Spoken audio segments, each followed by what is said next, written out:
And welcome everyone to our webinar for today, Work from Everywhere, Unraveling and Solving Security. This is a joint webinar with Zayo and CloudBrink, and I'm your host, Graham Melville. I have a background in networking, cybersecurity, leading teams across a variety of technical and business functions. So let's introduce the two companies. Starting with Zayo. For more than 15 years, Zayo has empowered some of the world's largest and most innovative of companies to connect what's next for their business. Zayo's future-ready network spans over 17 million fiber miles and runs over 142,000 route miles. Zayo's tailored connectivity and edge solutions enable carriers, cloud providers, data centers, schools, and enterprises to deliver exceptional experiences from the edge to the core to the cloud. CloudBrink offers high-performance connectivity for hybrid workforces globally. It's a software-only solution and features high-performance ZTNA, personal SD-WAN, and automated moving target defense. It utilizes thousands of dynamic POPs known as fast edges. CloudBrink enhances application performance by 30 times, simulating an in-office experience. This user-centric approach also simplifies operations for network, security, and IT admins. Now, a few housekeeping items before we get started. So we've budgeted for 45 minutes, but obviously with questions, hopefully you can hang around for the full hour if needed. Now, everyone's muted, so you don't need to worry about office noise behind you, barking dogs, or trash collectors, and no one will hear you.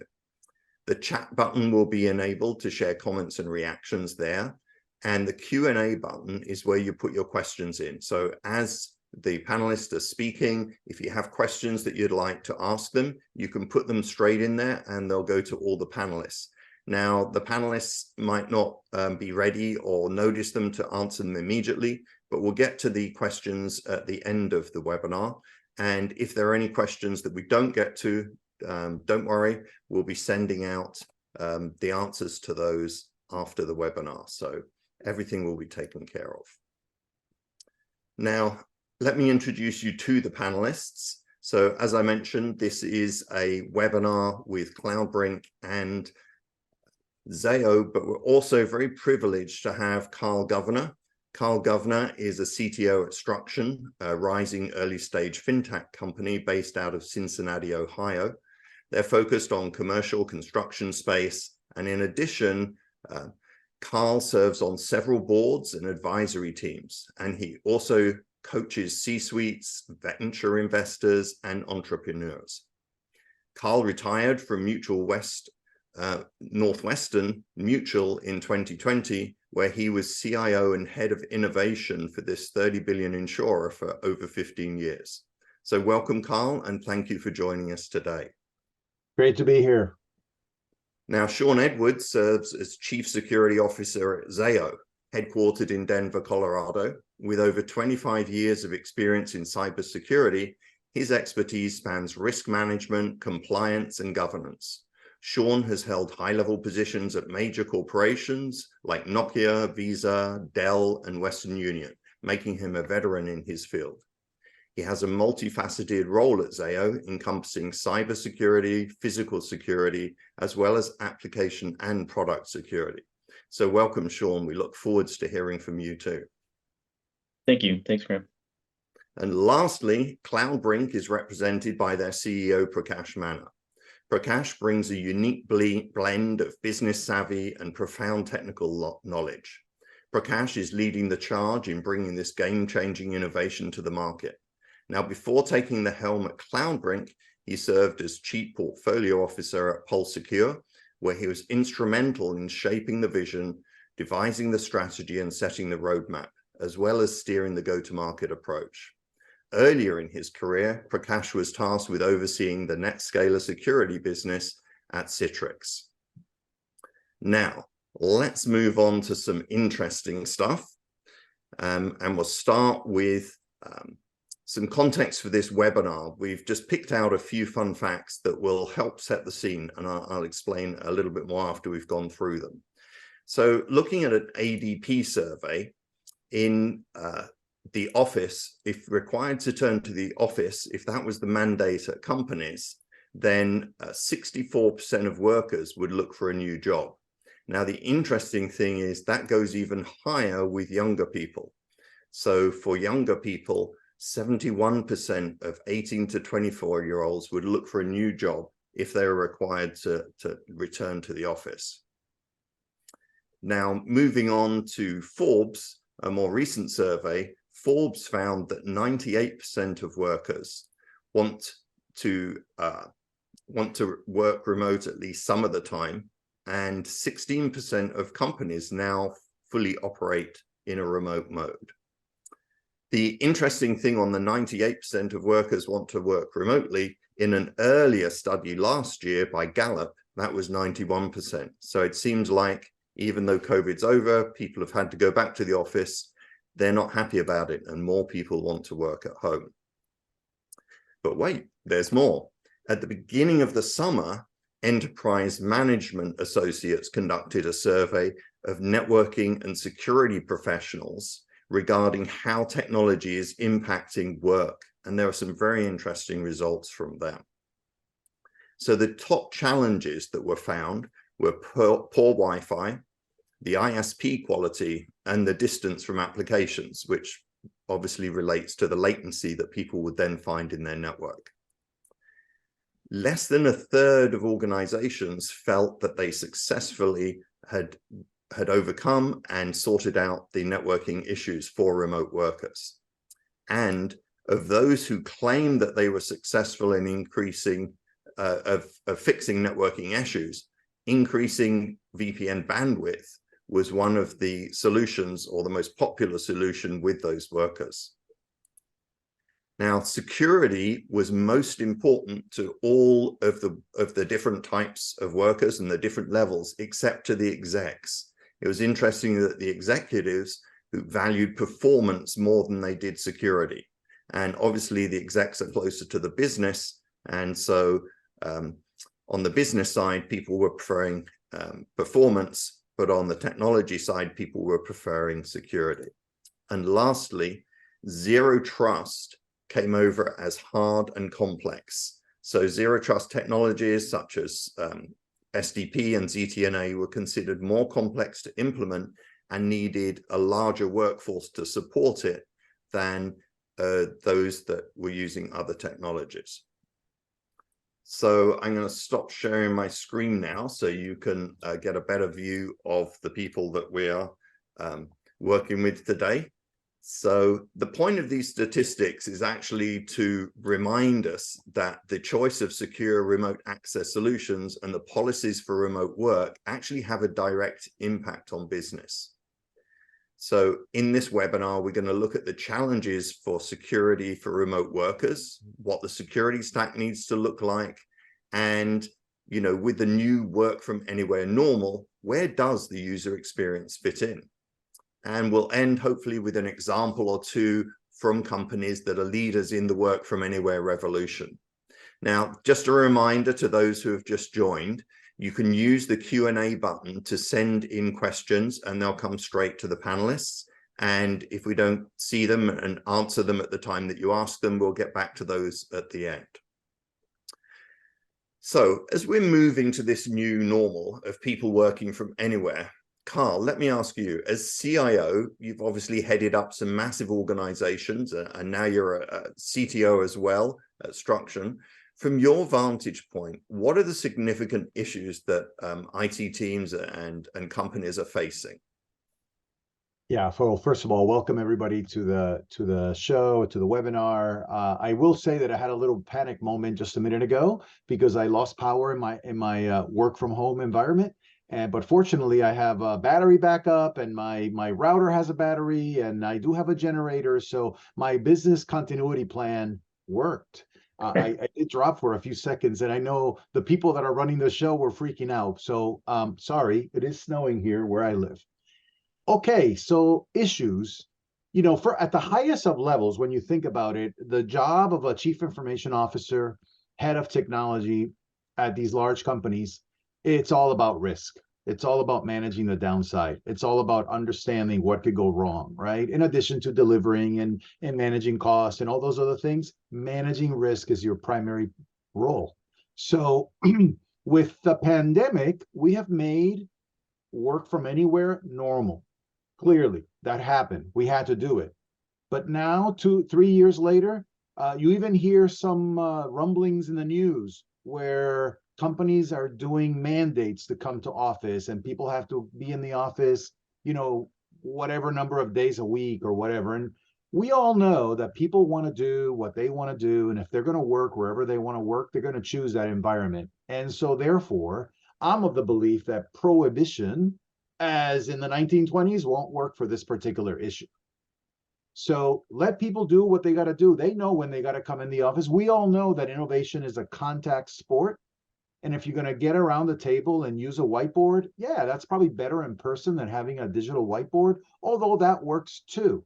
So that's one aspect of it. The second one is your application suite, the thousands of applications that you run, they were not designed for a work from anywhere environment.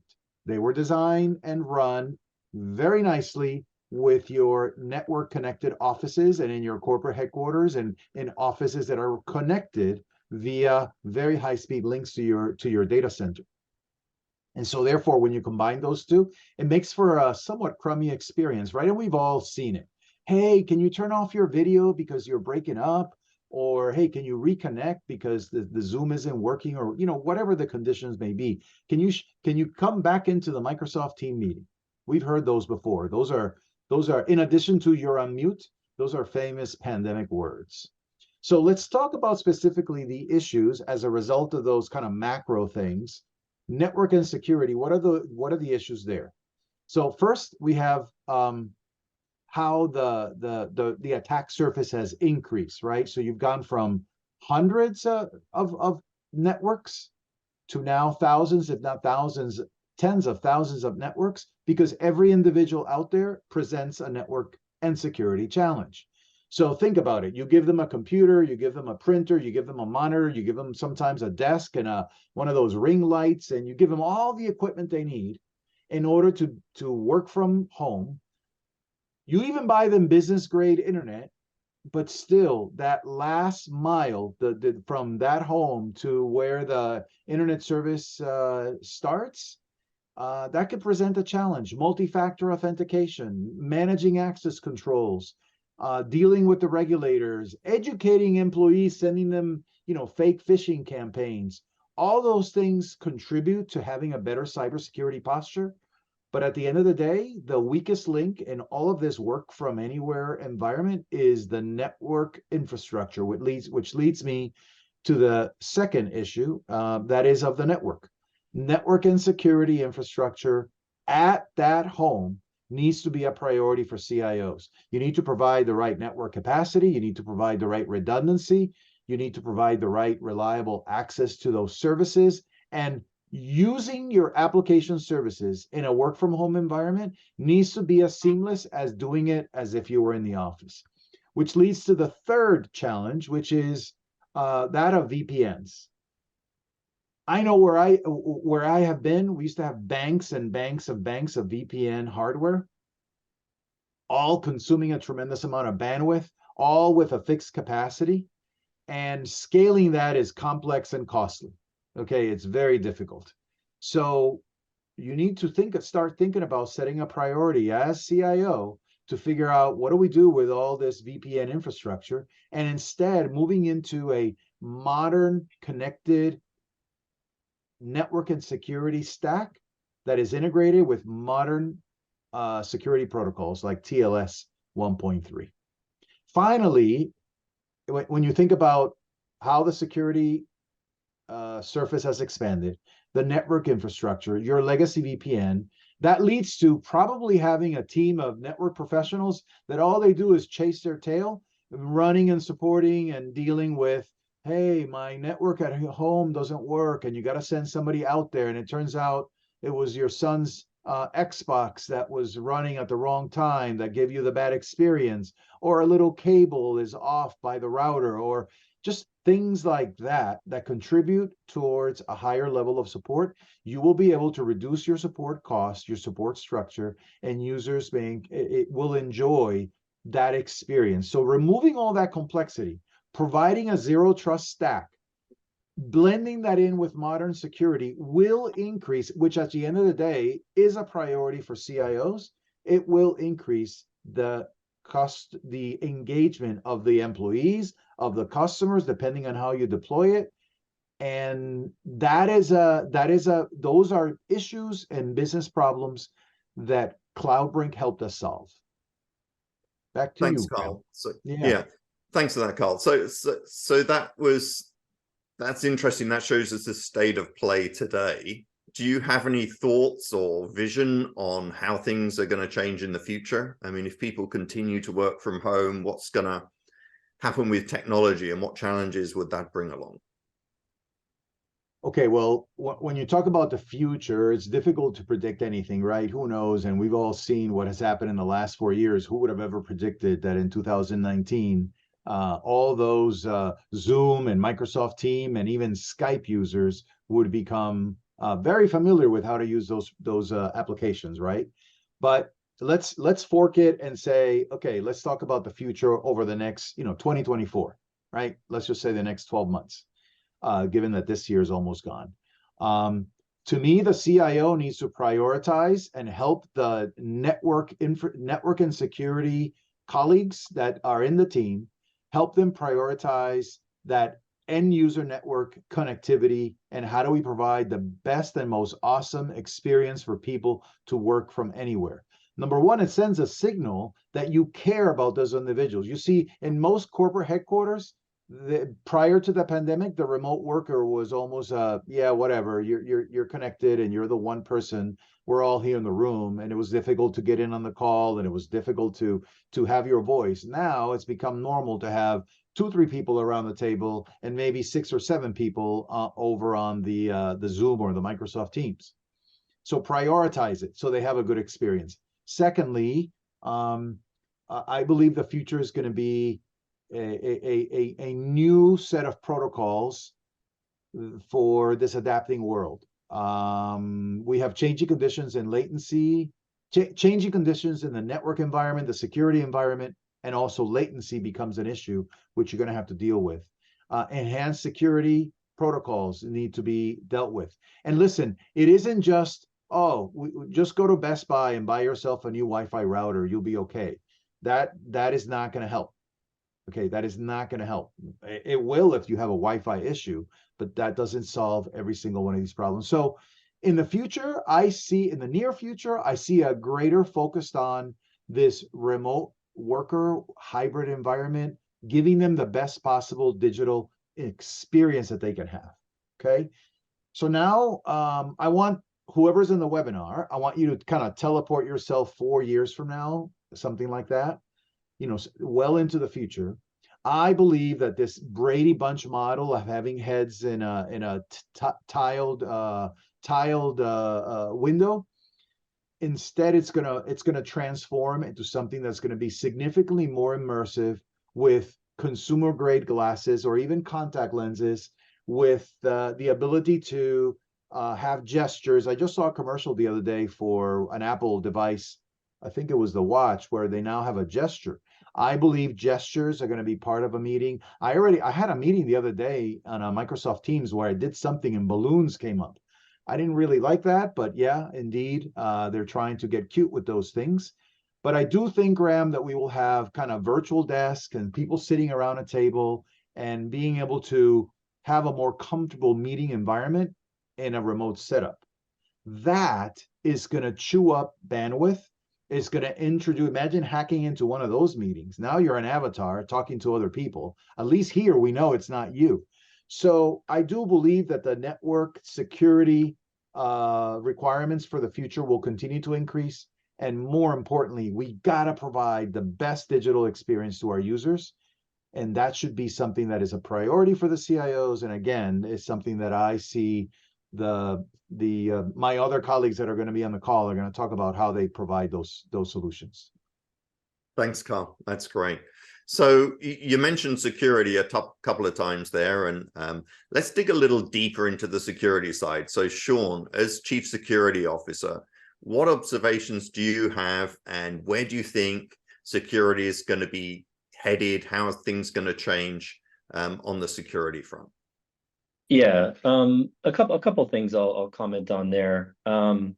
It used to be back in the day, like security was, they called it the Office of the No or the CSNO, right? Whenever you had to kind of deal with anything like this, you would just say, no, you can't do that. You have to bring everything back to the traditional castle moat structure and just bring everything back to the house.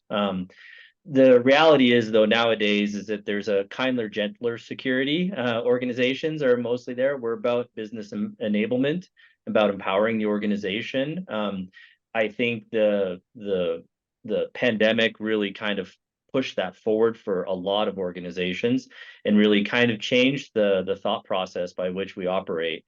Really for quite a while now, there's the concept of defense in depth or security by design or whatever you call these terminologies.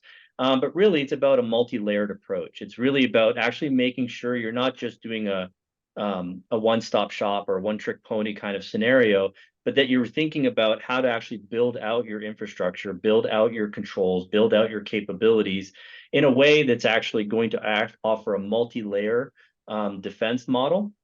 But at the same time, you have to make sure you strike a balance in user experience. It's very unusual to hear about a security guy talking about user experience, but it's really essential. I think it's something that most of the security organizations have actually learned to really champion, because the harder you make it for your employees, for your customers, for your partners, for your vendors, whomever you're working with, the more likely they're going to find ways to work around you, right? And so really trying to actually build a capability that is smart and really is able to have like the right levels of security based upon the scenarios in which you're operating in has become table stakes nowadays. So like as an example, like if you're building out infrastructure, like at Zayo, we focus a lot on SD-WAN and the interconnectivity capabilities of SD-WAN. We focus on the performance, the resiliency from a fiber optic network. That's our world. But then we work with partners like CloudBrink to be able to make sure we also think about the end user side of the house, the connectivity from there back into those facilities, into that infrastructure. But as we all know, so much of the world has gone cloud, has gone SaaS. There's so little that seems to be staying within the actual the walls of our castles anymore. And so that's where also that end user connectivity needs to be smart in the sense that it has the ability to go to those services and provide those capabilities to our users.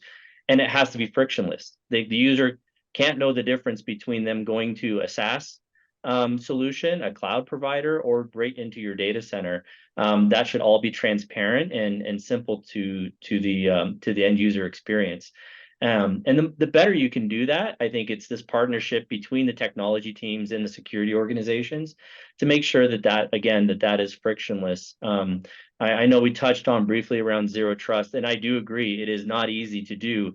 I also feel many times we over-engineer those models as well. I think there is some very simple and basic things that organizations can employ that provide kind of the requisite, at least a preliminary level of security leveraging zero trust models that I think is an easy win compared to the traditional VPN solutions that you would have from legacy days. The VPN is once in, always in. Everybody comes in, they're dropped off in the network in the same models, and then you're relying upon your network and your accounts to manage it.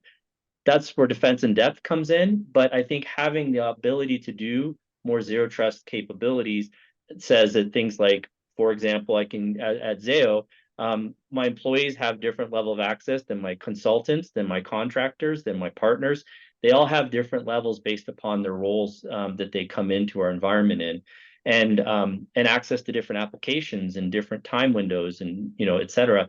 And having that kind of granularity does two things. It allows me to contain, from a security perspective, the exposure or the blast radius, we call it sometimes, of an incident should we have something. The second thing it creates simplified environment for our end users, right? They don't have to think about if I have a partner coming in and connecting in to do specific work, they can have access to that application and only that application. They don't need access to my financial applications or things like that.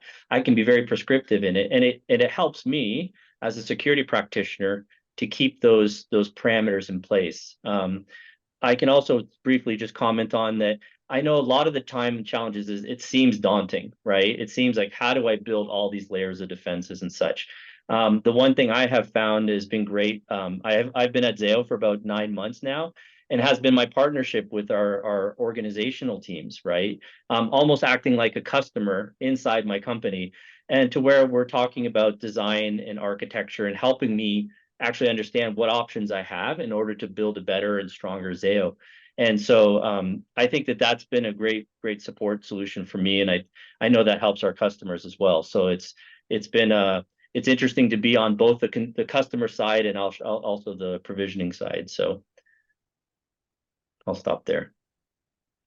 Thanks, Sean. Now, you mentioned zero trust quite a few times in there. Do you want to, just in case that's a little bit of a new concept or not a fully understood concept by some people, do you want to kind of delve a little bit deeper into what do we mean by zero trust and how does that compare to what was there before? Yeah, no problem at all. And it's funny because, I've been in the industry a long time, and I think one of the reasons zero trust is so difficult to define is because it's a heavy marketing term, right? A lot of organizations use it and they spray it everywhere and they talk about these things. Quite simply, all it is I like to refer to it as almost like just-in-time access to just the right level of access. And so the idea here is that, I don't need to have access to everything my company provides, right? Every application, every service, every environment. Because in my role, I may only need certain capabilities. It's giving that right level of access to the right level of individual and identity. And then it's almost like it's interesting, because it's almost like we don't trust anybody, right? You have to keep validating and verifying you're accessing this application. Do you have the right provisions? And I think that's why it gets a little bit complicated for organizations to implement. But again, I think that if you look at it on a more macro basis and try to create groups of individuals and access that they should have, it really does simplify it. It's basically this concept of giving only access to the right applications at the right time for your identities, for your users as they come into your environment. And then rechecking that as they move around in your environment, making sure that they're still having the same level of access. So it really, instead of just being a one and done, meaning you, as most users are familiar with, your username and password, you log into something and then you just have access for the rest. It's constantly actually validating you to make sure that you have the right level of access and you're accessing the right things. Sean, so is it, my analogy to zero trust is similar to how, like, we all travel, we all go to the airport. Once you get past TSA, you're kind of done. You just got to do the barcode to get on the plane, right? Yeah. When I travel through Europe or Asia, I notice that they check you when you get to the airport. Then they check you again when you go through some other form of security. Then they check you, you're in a holding pen outside the airplane. They do check the passport, they do check the flight, they do check everything. And even when you get to the airplane, there's a person at the door of the airplane. I would think that model is similar to what you're talking about. Yeah, it's a great analogy there, Carl. I think and I think the one thing I add on to that is that's exactly right. So you're doing these multiple checks as you're stepping through your environment and you're accessing your tools or your applications. But at the same time, you don't know you're being checked, right? So from a user experience perspective, to go all the way back to that again, I'm talking a lot about the space, and I know Prakash will probably talk more on that space, but really it's like that should be transparent to the user. You're being checked and you're being validated, but you don't have to present your passport and your boarding ticket every time you step through another gate. So In Sean, since you mentioned, I will jump here.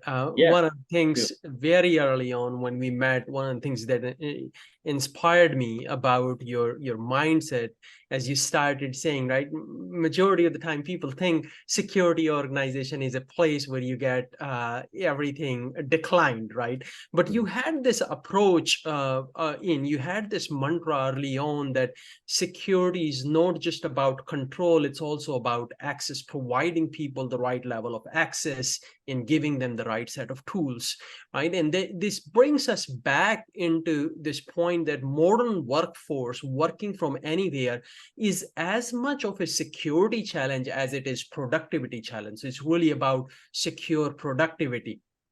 In Graham, if you allow me to building on to what Sean mentioned, just around security itself, when we speak with CISOs globally, we ran into these two challenges that are that everybody is trying to address, in something that has a lot of learning for all of us.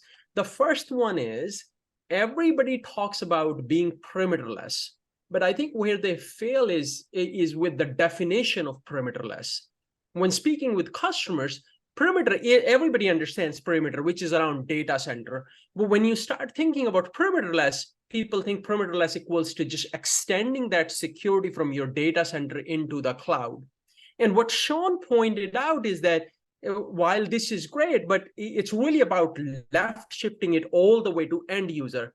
End user is where majority of the data is curated and consumed. So if we really want to take that seamless, perimeterless, secure approach, we ought to start thinking about how do we left shift these things to our end users and build them into their workflows so they don't see that as hurdles. They start embracing that, right? The second point is we've all touched on this, right? Applications and people today are moving at unprecedented pace. And in this world, we need to make sure our security posture also matches that pace and should also move at the same level of frequency, right? We cannot rely on traditional, Carl, you talked about VPN. We cannot rely on traditional SSL or IPsec-based connections where trust would not change for 1, 3, 5 years, however long certificates you've got that you've deployed in your organization, right? We've all lived in the world where everybody thought IPsec is unbreakable and everybody thought SSL is unbreakable. So the ask or the learning here is that we need a security model that has such a high level of entropy that even before a hacker gets anywhere close to making any progress in breaking your crypto, breaking your security, the entire trust of your organization morphs and changes. And it keeps changing. It keeps updating itself at a much faster frequency than a hacker can ever imagine. In Graham, back to your point, Gartner refers to this as a moving target defense. That's another good learning concept that we can also apply in today's world of making zero trust a little more easier to deploy. Thanks, Prakash. Yeah. So before we move on, I just want to remind people that the Q&A, do feel free to type comments in, questions in there. I see a couple of the questions in there already. Actually going to save those ones that have come in so far to the end. So let's keep going. But, you know, others of you do put those questions in. We will get to them. Now, Prakash, one of the earlier statistics we saw was that the execs and business owners see user experience as very important. But we see that as it comes down, it kind of gets lost somewhere in the chain of command. Now, you know, I know you've spoken to a large number of CIOs and CISOs.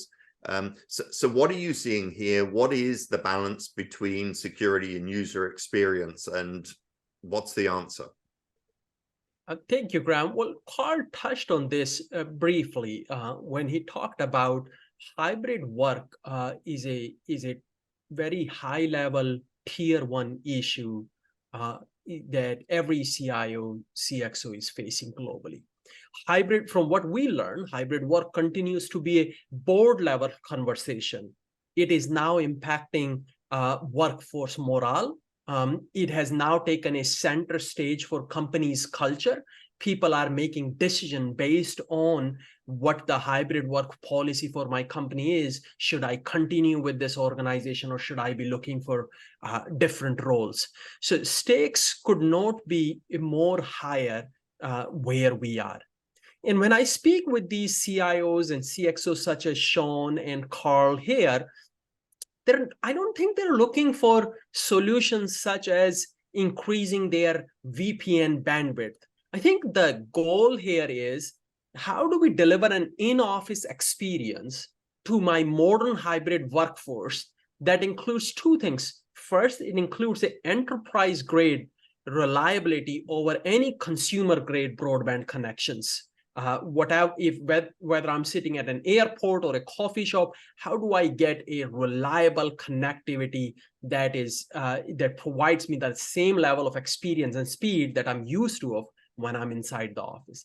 And then the second one is, as Sean touched on it, they want to get that network reliability, but with a in-office like denial, dark network levels of zero trust security, which is so seamless that the user doesn't even gets to interface. It's just happening in the background, just like how we are inside the office. We never have to worry about, oh, I need to go through this firewall, that fire. It is just part of the flow. To give you an example here, we were recently working with a Fortune 100 technology giant. And the problem statement, Graham, there was quite simple. They have a hybrid work culture, which supports 2 days inside the office and 3 days working from anywhere. And in their own words, they said, our employees are constantly complaining about burnout. When the department double-clicked, there was a survey out there that showed the same results. And when the department double-clicked, what they found out was that when these employees, these developers were inside the office, they were able to do 7 code check-ins. But when they went home or working from anywhere, they were working twice as hard, and they were only able to do 2 check-ins. And when asked why is that the case, the answer across all users were, we don't have the right IT tools to be able to work from anywhere. And this was resulting in employee morale. This was resulting in employee churn. But more importantly, it was resulting in slower software rollouts, which was directly impacting their top line revenues. They deployed CloudBrink solution according to the production data. Today, their users, which are users distributed across the globe, are experiencing 3,000% faster experience with a much stronger security posture that they ever had. So these are real life examples. Before I pass the ball back, Graham, I also want to talk a little bit about stuff that Sean touched, which is our partnership with Zayo. Our partnership with Zayo, we've been able to extend the limits that we talked about around experience, around security, even further. We're integrating CloudBrink platform, SaaS platform, into Zayo's networking infrastructure platform, so that when a customer deploys Zayo's infrastructure for your branch or for your office, not only those users can benefit out of that infrastructure, but your hybrid workforce can also leverage Zayo's market-leading ultra low latency, ultra fast in TLS secure connections to any infrastructure. What I mean by that is, let me explain to you in an end user fashion. When a user tries to access any cloud, SaaS, or data center application, CloudBrink app on that device will quickly identify the nearest Zayo ULL ultra low latency ingress path. And instead of user going through crowded, dirty public internet to wherever their resource is sitting, they're now on this ultra fast path that has hyperlink connectivity directly into wherever their cloud VPC is or their data center is, thereby exponentially improving their speeds, experience, as well as security. Thanks, Rakesh. Okay, so let's move on to some of the questions now. So a question that came in early on, which I think we've might have already answered, but let's ask it again. It came in, Carl, when you were speaking, so you must have mentioned something. What solutions did CloudBrink bring to the table that were unique? Well, the fact that they have modern security protocols, and I talked a little bit about an example being TLS, the most recent version of that thing. Another one that I thought was very unique, I think Prakash, you talked about the fast edges. That is also rather, I know when I spoke to the head of innovation at a one of the top 2 or 3 telcos on the planet, they were impressed with that capability, these fast edges. Okay, and then the third thing that comes to mind is the fact that from a security perspective, CloudBrink is making it very difficult for the bad guys to access the information because they keep rotating it, they keep moving things around, they keep changing things internally. It is transparent to the end user. And Sean, I'm glad the analogy worked for the airport, but I'm glad you clarified that that would be a very crummy digital experience if you have to do your multi-factor authentication every time you click on something. But instead, we're doing it behind the scenes. We're doing all the checkpoints and the gating and the verifying that you are who you are and that nobody's taken over your computer, etc. So I think those 3 things make it very unique.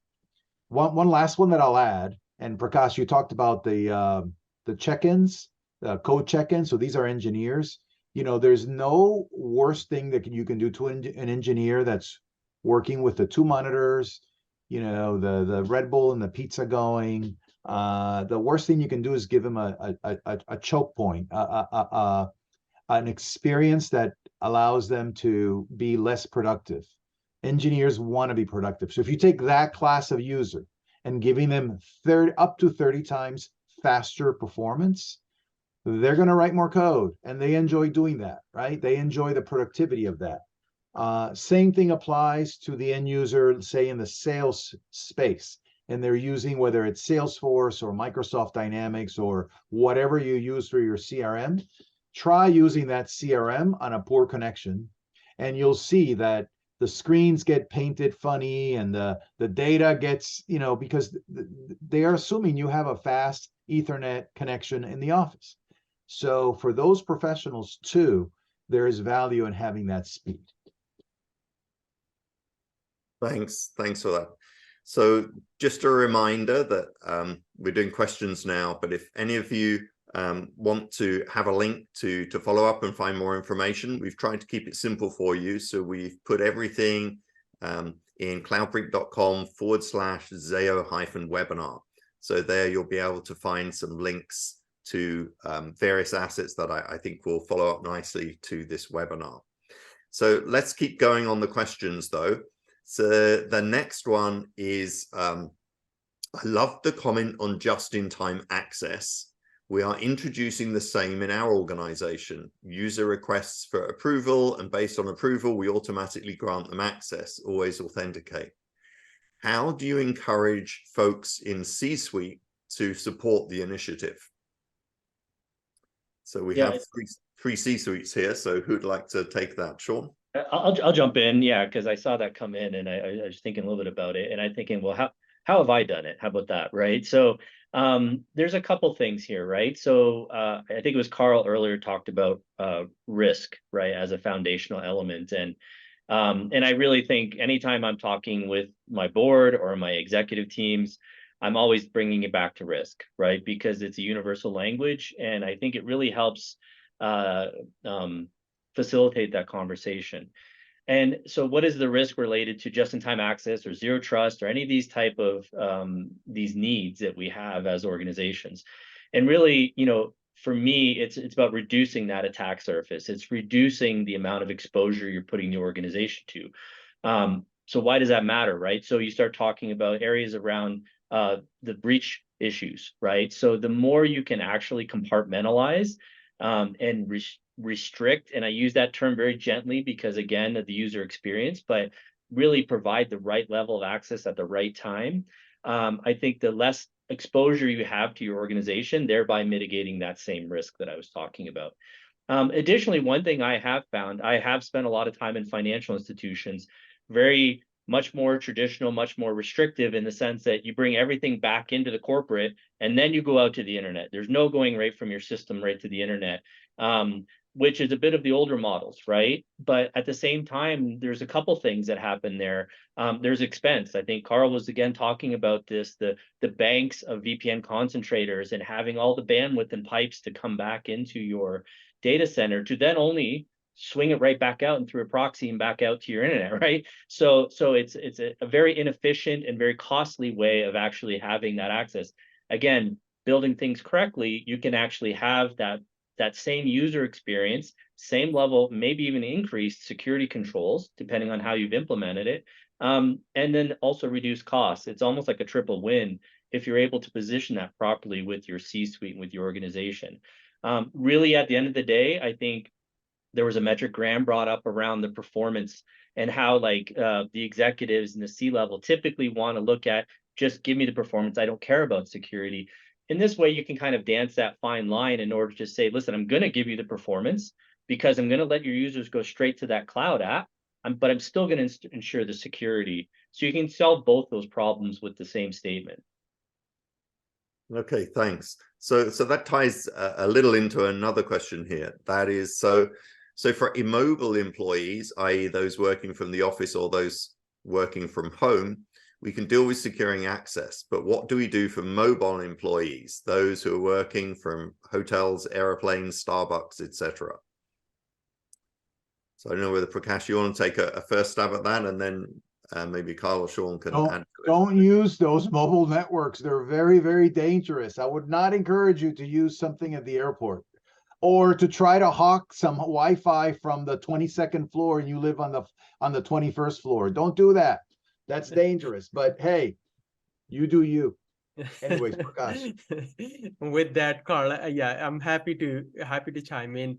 This is a great question that we hear quite a bit because look, networking has become prevalent everywhere. Today, you can hop on any tier 1 flights and airplanes, and they've got a good infrastructure in place. We work with satellite infrastructure providers as well, and sometimes people go on this big RV trips over the summer, and they would like a consistent connectivity.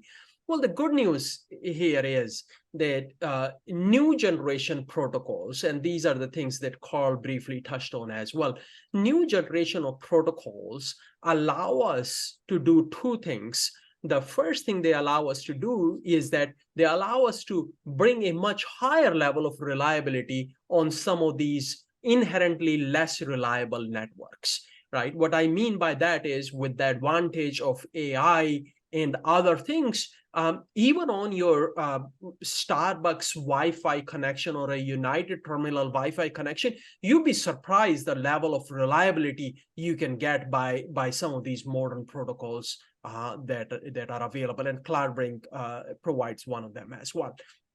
So that's one aspect. But then second aspect is equal, if not more important, as Carl pointed out, that these open networks by design are more, arguably sometimes more dirtier than the other public networks that are available, right, which is your consumer broadband networks and everything. So there, the second benefit that we have today is that today, again, with the advent of all this compute that is available at our disposal, for the first time in history, you don't have to worry about tunneling every packet and slowing down these already poor networks even more. You can bring those securities into the transport layer itself. Again, as I said, for the first time, we've been able to do some of these things, is bringing security into the transport itself. So inherently, you can get on any network, and with the right access in place, and CloudBrink provides one of the such solutions as well, you can make them ultra secure, so that now all of a sudden you've got a highly reliable and a secure network available to your mobile workforce as well. If you have more questions, or if you're looking for an example, if you don't mind reaching out to us, we'll be happy to walk you through how we've been able to do that with few customers here. But good question, great question. So I love it when we get on a webinar and we seem to have a disagreement. So Carl says, just don't touch those networks. They're going to mess you up. Prakash says he can secure them. So I think we should just have a last comment from the security guy on the call, Sean. Yeah, and I'm going to take the middle road. Security guy, typical security guy. I think at the end of the day, use your brain, right? Like that's really it. Like this is the whole security and awareness training that everybody goes through all the time, is being smart about what you're doing and when you're doing it. I think that the way I've kind of approached these situations is I just assume breach. I assume the network is dirty. I assume that it's not secure. And then I make sure I have as best security as I can in place in order to mitigate any of that risk. That said, right, there are situations where I would not go and connect to some random network, or, if I get some weird security pop-up or weird certificate invalidation, I'm gone, right? I won't even touch that network, right? So it's a lot of it's just use your knowledge in order to make sure you make the best decisions. So Okay. And common sense applies to free Wi-Fi. Yeah. You may want to think about that Wi-Fi network that comes up at gate 17 at O'Hare that says free O'Hare Wi-Fi. That does not sound right. That's where Carl's running a laptop and trying to get into yours now. Yeah, right. Okay, let's move on. I'm not sure if the next question makes sense to any of you. We might need to ask the person that's asked the question to tell us a little bit more. But the question was, what measures do you take to maintain a secure work environment with your toes in the sand? Maybe while you're on vacation, perhaps. Oh, okay, got it. Let's go with that. Beach vacation. Yeah, I mean, like I would go back to my defense in depth strategy, right? Like we've been talking a lot about network and network security and the connectivity component.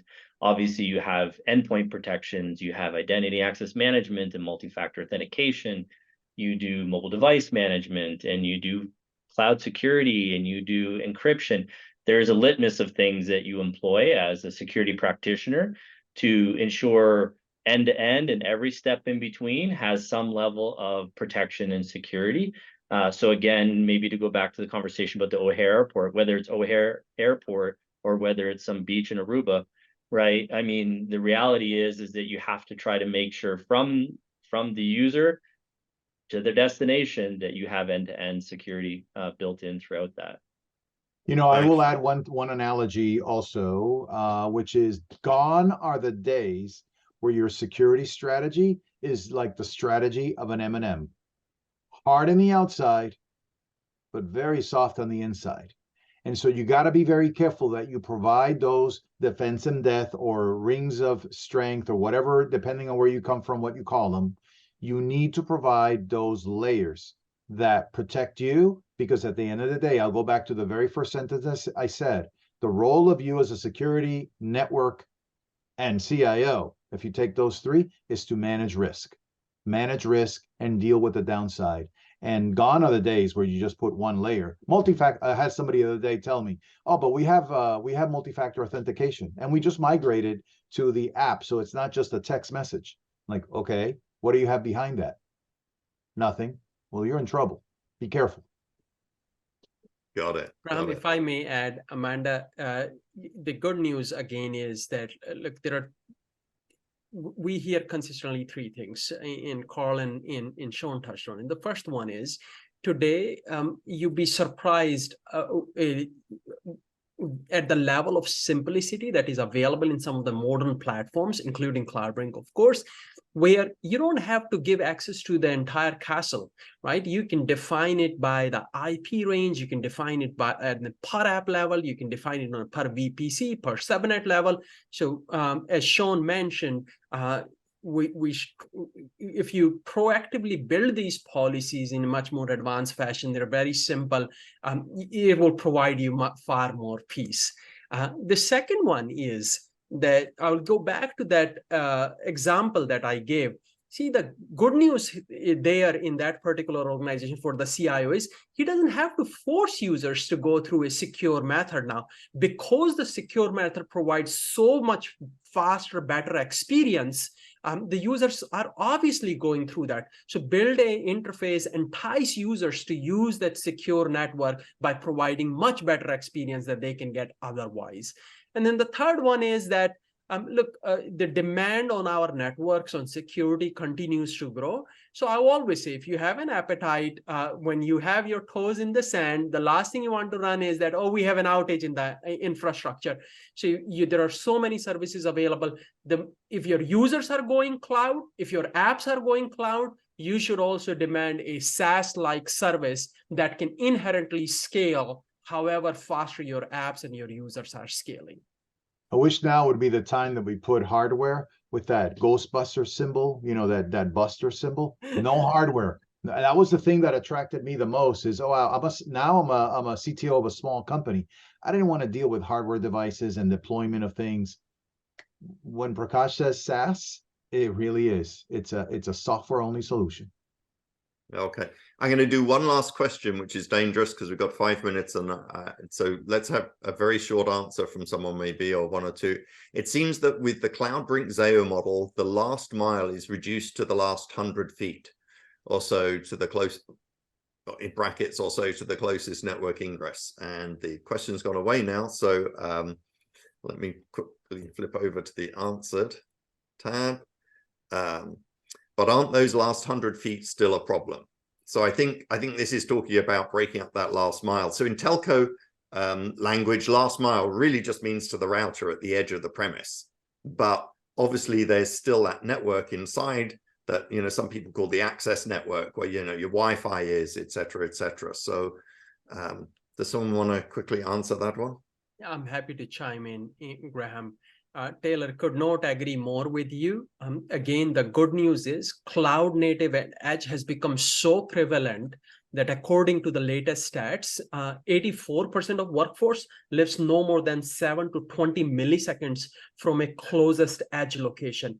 And through this partnership in building the newer machine learning models, we've been able to dynamically provision these fast edges, CloudBrink fast edges, wherever our users are. So it is 100% still a problem. And that's where we see massive customer traction in our partnership, where customers wants to utilize these solutions that allow them, again, for the first time, to be able to overcome some of these challenges and deliver those in-office experiences to their end users. Thanks. Okay, let's let me just bring up to remind you all where you can go to get more information. I trust the webinar today that you've seen that it's possible to get best of the both of security and performance for your workers wherever they're located. And you can find out more about CloudBrink or Zayo. You can visit their websites or use this link that you see on the screen now. I want to thank in particular Carl for being a visitor on our webinar today, and also to Sean and Prakash. And I trust that you've all learned a lot. If you still got questions, please feel free to send those in after the webinar. We'll still answer questions, even though we're not live on the webinar. And thank you for all those that put in questions, and those that didn't get answered, we will get back to you offline. So thank you all, and over to the panelists to add their thanks. All good. Happy Halloween.